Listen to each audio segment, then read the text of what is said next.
Feel like you're being pulled in 1,000 directions? Let's fix that.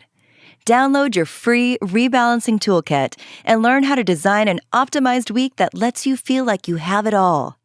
Get the goods at brilliantbalance.net/have-it-all.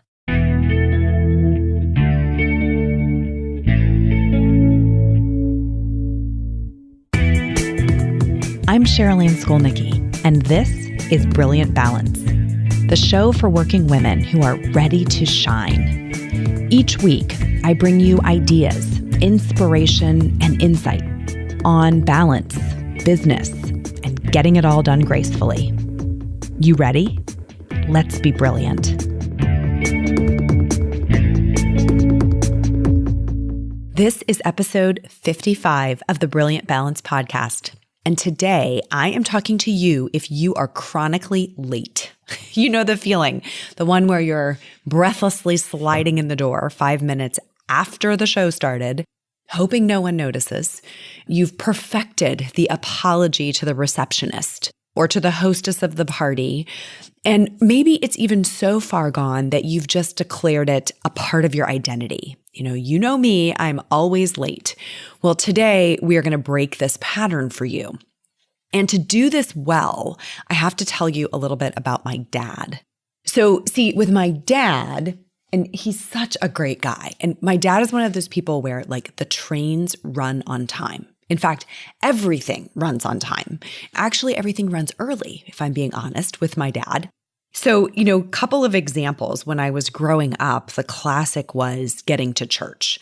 And our church in our town had a 9:00 mass, which was the one that we went to very often. But there was also a 7:45 a.m. mass, which seemed to become my parents' favorite right when I was in high school.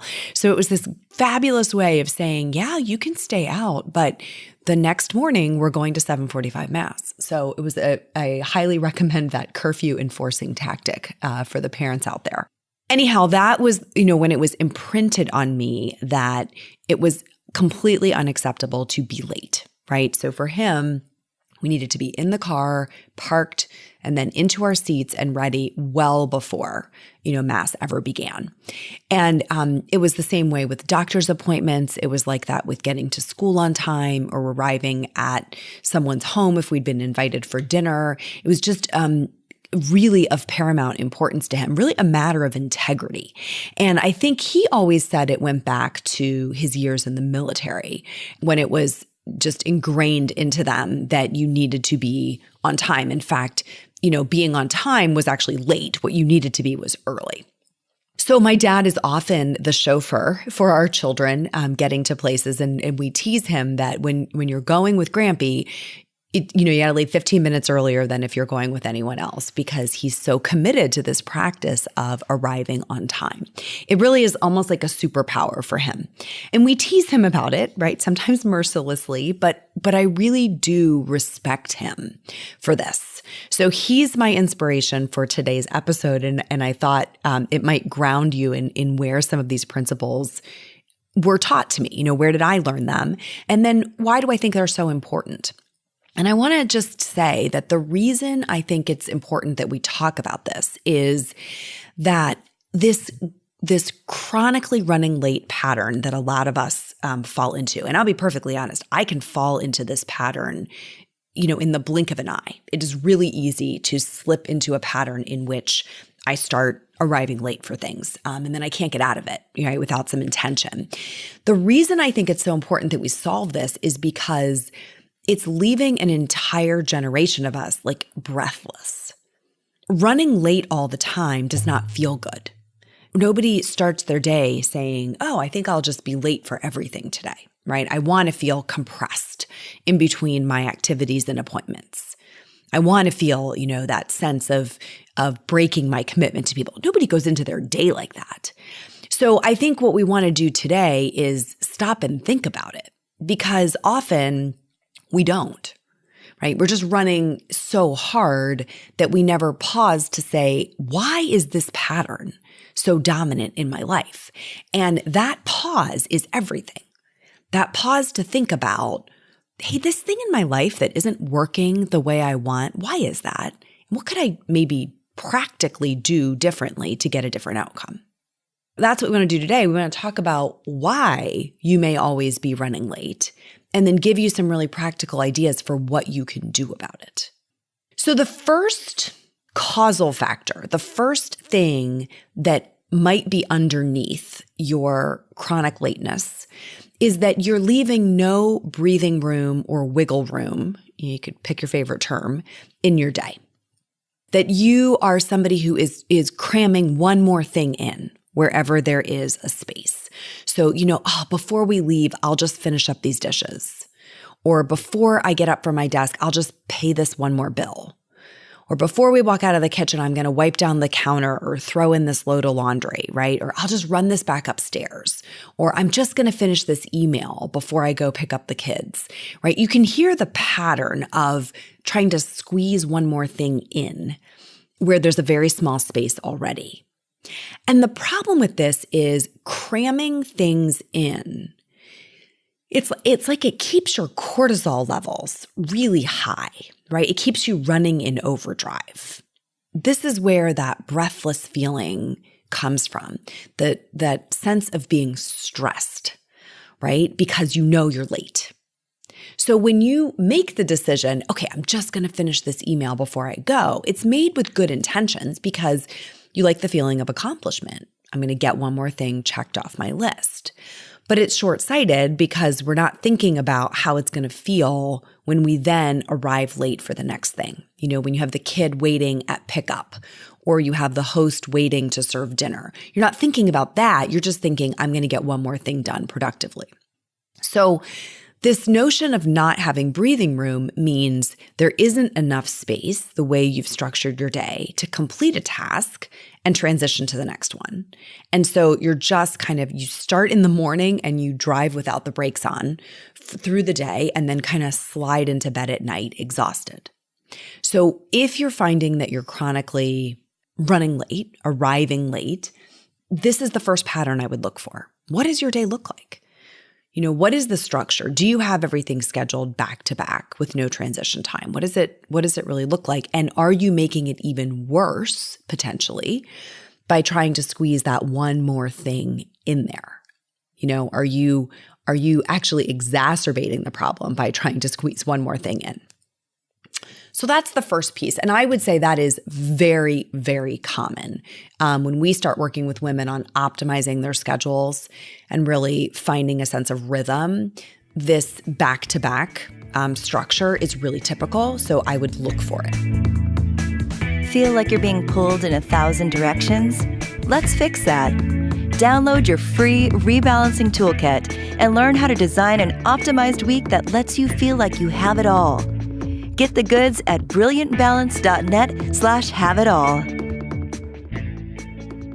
The second thing that you want to look for is, are you good at estimating travel time, including transfers? And what I mean by transfers is, the time it takes you to say, okay, we're leaving now until you are actually in the vehicle, then the travel time, and then the transfer time of parking, getting everything out of the vehicle, and actually arriving at the appointment, right? So I was thinking about this. I had a doctor's appointment earlier this week, and in that appointment, from parking, which was a rather large parking lot, I had to go into a multi-floor medical building, right? And then check in with a receptionist and go through all the pre-check and then walk up, go up several flights of stairs and then be in another waiting room. All of that is part of the transfer. I didn't add up how much time it took, but I bet it was 10 minutes or more from the time I parked my vehicle until I was actually arrived at the appointment.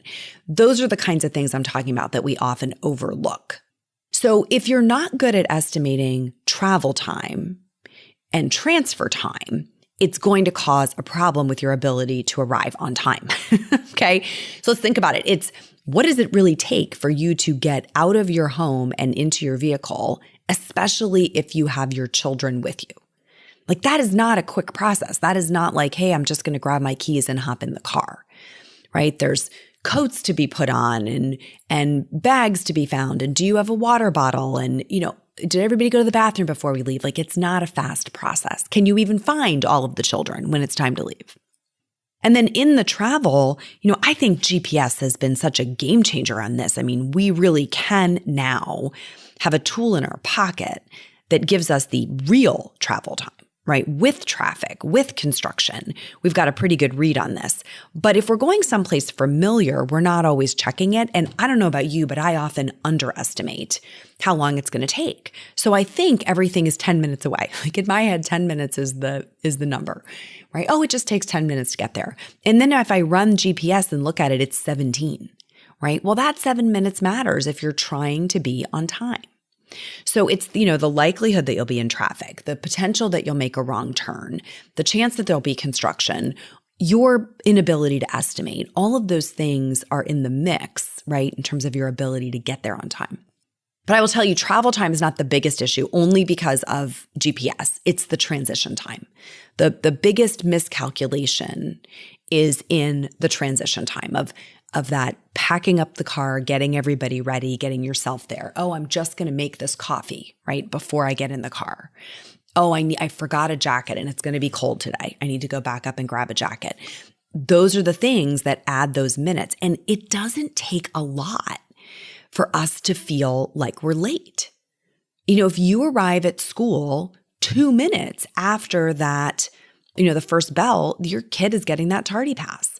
If you arrive at the game and they're already out of warm-ups and moving into the game, you're late. It's not a lot of time that's in the window to feel the sense of integrity of like, I actually got here when I was supposed to. These might not sound like large amounts of time, but they matter. And then they're cumulative. So one appointment runs into the next, and before you know it, your entire day, you've been late for everything. And that doesn't feel good. There's this sense of being out of integrity that's a weight that we carry around at that time. So the first two, right? The first one was you are not leaving any breathing room in your day. The second cause might be that you're not good at estimating travel time or transition time. The third is you may not have experienced, the serenity, the peace that comes with actually being early. It might have been a long time since you felt that feeling of, being where you said you would be when you said you would be there. That sense of quietude, of peace, of having breathing space. It's so timely. I celebrated recently with someone who was in one of our programs, and she had figured out how to construct her schedule to learn this practice. And what she was telling us is she had arrived at soccer practice with one of her children, and she had, I think, one or two of her other children with her. She had all the right equipment. She had the water bottle. They had the right uniform. It must have been a game if there was a uniform. And she was sitting on the sidelines well before it actually was time for the event to start. And she was reflecting on the sense of accomplishment that it brought. And it was significant enough that another mom commented on it, like, oh my gosh, how did you get here on time and early and with all of your stuff with you? Because she looked so peaceful and she was feeling so accomplished. So, this is not curing cancer, right? We're not talking about this massive Nobel Prize winning accomplishment here, but we're talking about a state of being that you have the chance to be in or not be in regularly throughout your day.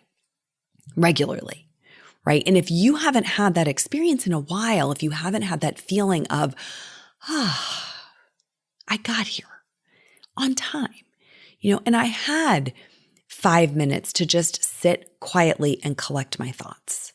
I mean, when is the last time you had 5 minutes to sit quietly and collect your thoughts? It's a pretty amazing feeling. So if you haven't had that feeling lately, you sort of have forgotten what you're missing. And so my encouragement is reverse engineer this whole process. Just for today, figure out what would have to be true starting right now in your day for you to be on time for the next appointment that you have. And then look ahead in your day and figure out, how could I clear a path so that I'm actually on time for several things today? And when that happens, I want you to really anchor into the sense of accomplishment, the serenity, right? The peacefulness that comes with being where you said you would be on time, right? With everything with you that you need. Just lean into that feeling, because when we sort of connect the dots, when we cement the connection between that feeling of peace and what it took to make that happen, that's how we make it a habit. That's how we can reinforce the positive behaviors that led us there, right? Because we want it again. So if you're always running late and you want to do something about it, you want to ask yourself, am I leaving breathing room in my day? Do I have a little bit of space to manage the unexpected? Second, am I accurately estimating transition and travel time? Or could I do something there to be more accurate, right? And the game is almost always add more time, right? Assume it's going to take longer than you think. And the third is, am I clear about how I want to feel? And do I have a recent experience that I can reach back to remember that feeling, to anchor into that feeling? It is amazing. My dad will tell you from a lifetime of doing it, it is amazing the sense of calm that comes from knowing that you are running on time. And the only way to do it is to do the curation work on your schedule for the day, the structuring work on your schedule, so that you have enough space to be at all of the places that you want to be and to be there on time, right? Fully present. That's the touchstone word that I hear from women all the time is, I want to feel fully present. Well, in order to feel fully present, you have to land. Right? You can't be surfing across your day just barely with your feet touching the ground. You have to land in each of the experiences, each of the conversations, each of the meetings that you're going to have throughout that day. That's how you feel fully present. That's what we mean when we say we're feeling grounded, right? Like we've landed in the moment. We're not halfway in the last one and halfway in the next one because we're running so fast. So this is a time of year that we start to really think about that, about what it means to be fully present, to be in the moment. We have a lot of moments coming up here as we head into Thanksgiving and into the holidays where we want to be fully present. So when you build this practice now, it's going to give you the ability to really be where you are as you're in these very precious moments that are coming up. In fact, next week we'll be heading into Thanksgiving. So I have a kind of a special message coming your way next week to help you set the stage for a few days of respite from that hustle of our everyday lives, right? And to shift into a mode of true Thanksgiving and of gratitude for what the blessings that you have in your life. So we're going to do that next week. It'll be a little bit of a special edition. I'm looking forward to it. Until next time, my friends, go be on time and let's be brilliant.